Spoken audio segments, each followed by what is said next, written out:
Tantor Audio, a division of Recorded Books, presents A Knight's Tale by Sofie Kelly. Narrated by Cassandra Campbell. Chapter 1. I turned my head when I caught sight of the bodies, but by then it was too late. I wasn't going to be able to forget what I had just seen, even after a brief glimpse. I shielded my face with one hand. "Please tell me that's not." "Sorry, it is," my best friend Maggie said in my ear. I sighed because the last thing I'd wanted to see that night, or any other night for that matter, was those two bodies.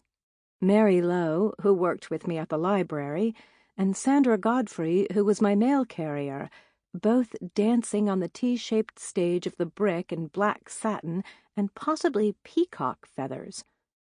I wasn't taking a second look to find out for certain. Mary was tiny and grandmotherly, with fluffy gray hair and a collection of cardigans for every season and holiday. That morning she'd been wearing one decorated with an unexpected combination of snowflakes and leprechauns, which was oddly appropriate for early March in Minnesota. The temperature hadn't gotten above freezing all day, and there was a good 5 inches of new snow on the ground from a storm earlier in the week.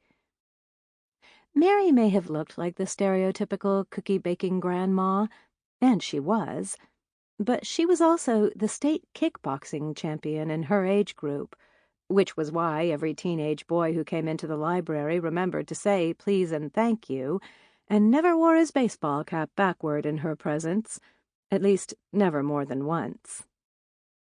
Sandra Godfrey, on the other hand, was quiet and thoughtful and almost half Mary's age. She was tall with great legs from all the walking she did on her mail route. She and Mary had struck up a friendship when Sandra had helped us with a collection of photos that had been found behind a wall at the post office and had ended up in the library's possession. "You didn't tell me that they moved amateur night," I said to Maggie. "I didn't know," she replied, somewhat absently.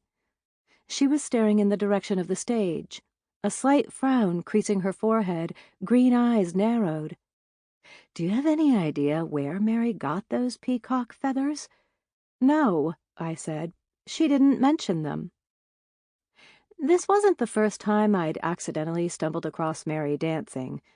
She had fabulous legs for a woman of any age, and she didn't lack self-confidence. But it was hard, at least for me, to nonchalantly discuss library usage figures with someone I'd seen the night before doing a bump and grind. Sample complete. Ready to continue?